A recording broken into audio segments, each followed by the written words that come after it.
नमस्कार।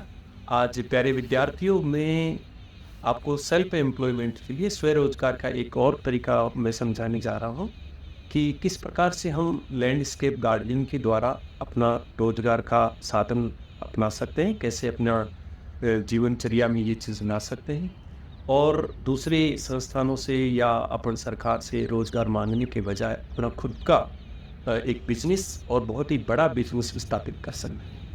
आजकल बहुत सारी आवश्यकता होती है, लगभग बड़े शहरों में भी नहीं, छोटे शहरों में भी, कस्बों में भी ये आवश्यकता हो गई है कि उनके आसपास में लैंडस्केप गार्डन होना चाहिए, अच्छी ग्रीनरी होनी चाहिए और एक स्वस्थ जीवन के लिए ये कंपोनेंट बहुत महत्वपूर्ण है। तो इसको एक निजी व्यक्ति से लेकर के बड़ी-बड़ी संस्थाओं, ये इवन अभी जो बड़ा प्रचलन चल रहा है कि जो ब्याह प्रक्रिया होती है, उसमें भी गार्डन की आवश्यकता होती है।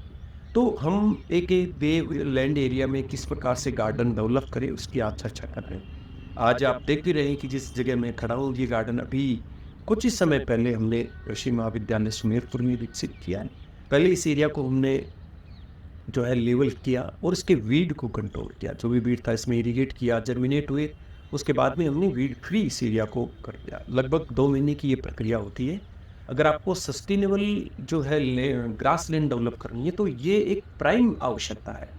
उसके बाद में हम इस लैंड को जो है फर्टिलाइज़र और मैन्योर दे करके इसको एनरिच करते हैं, क्योंकि ये भी एक लॉन्ग प्रोसेस है। एक बार आप अगर ग्रीनरी डेवलप कर देते हैं या लॉन डेवलप कर देते हैं तो काफ़ी लंबे टाइम तक जो है उसको सस्टेन करना है।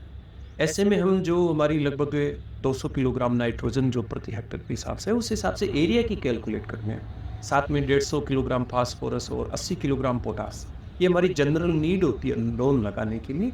बाकी इसके अलावा आप ये भी देख सकते हो कि कहीं कोई लैंड बहुत पहले से ही फर्टाइल है तो हमें इतनी ज़्यादा आवश्यकता नहीं होती है। दूसरी चीज़ है कि इसमें हम ऑर्गेनिक मैटर ज़्यादा से ज़्यादा प्रयोग करने का प्रयास करते हैं, जो भी वेल डिकम्पोज हो तो उसको हम बराबर मात्रा में मिक्स करके फिर उस लैंड को मिक्स करते हैं। मिक्स करने के बाद फिर लेवल करते हैं और लेवल करने के बाद है फिर उसमें छोटे-छोटे जो लॉन के छोटे-छोटे अपने आप में पुंज बना करके उसकी हम प्लांटिंग कर देते हैं। और जितनी डेंस प्लांटिंग की जाती है उतनी ही जल्दी ये लैंड डेवलपमेंट होता है।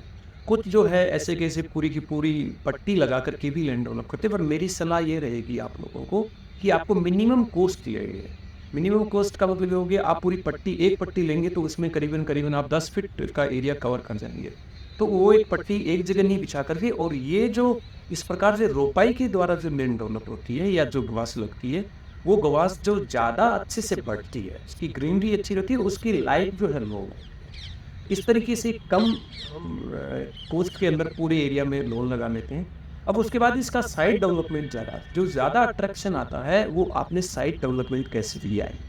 चारों तरफ जो है हम कुछ एनिमल्स ऐसे लगाते हैं जो मिनिमम ग्रोथ कम ग्रोथ वाले होते हैं, जैसे ड्यूरेंटा है, ड्यूरेंटा या गोल्डन लगा देंगे, ड्यूरेंटा ग्रीन लगा देंगे या पैचेज में लगा देंगे। एक पैच ग्रीन का लगा दिया, एक पैच आपका गोल्डन का लगा दिया। इसमें खासियत ये रहती है कि ये इसकी ग्रोथ कम होती है, तो बार-बार जो भी जिसके भी यहाँ पर हैंडओवर करेंगे आपका ये, या आप अपने पास ही इसकी मेंटेनेंस रखते हैं, तो आपको ज़्यादा मेंटेनेंस की ज़रूरत नहीं पड़ेगी।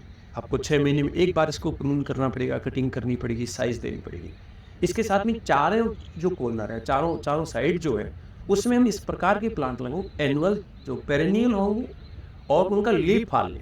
जैसे हम बॉटल पाम लगा देते हैं, आपके फिस्टेल पाम लगा देते हैं, वाटर पाम लगा देते हैं, और वो बहुत ही उनका बॉटल पाम की जो ब्यूटी है वो उसका स्टेम, देखेंगे उसका स्टेम बड़ा बॉटल की तरह, और उसमें भी लाइनिंग डली हुई है, तो एक बहुत ही बढ़िया लुकिंग आती है उसमें।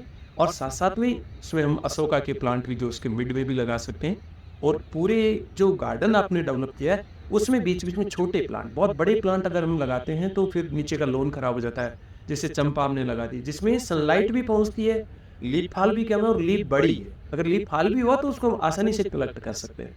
तो ऐसे पौधे हम इसमें लगा लें तो हमारा जो है गार्डन बहुत ही कम समय में डेवलप हो जाएगा। और बड़ी लैंड में अगर ज़्यादा आप जैसे मैरिज गार्डन आप डेवलप कर रहे हैं या आप पब्लिक पार्क डेवलप कर रहे हैं, तो ऐसे में बीच में इंटरफेरेंस कम रहे।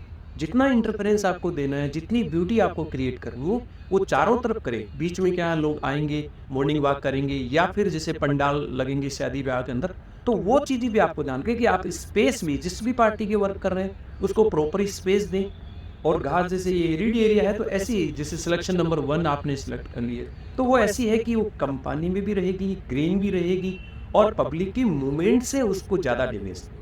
तो ऐसे करके हम इस प्रकार से एरिया को डेवलप कर सकते हैं और उससे अपना रोज़गार अपना सकते हैं। ये बहुत ही बढ़िया सेल्फ एम्प्लॉयमेंट का एक साधन है।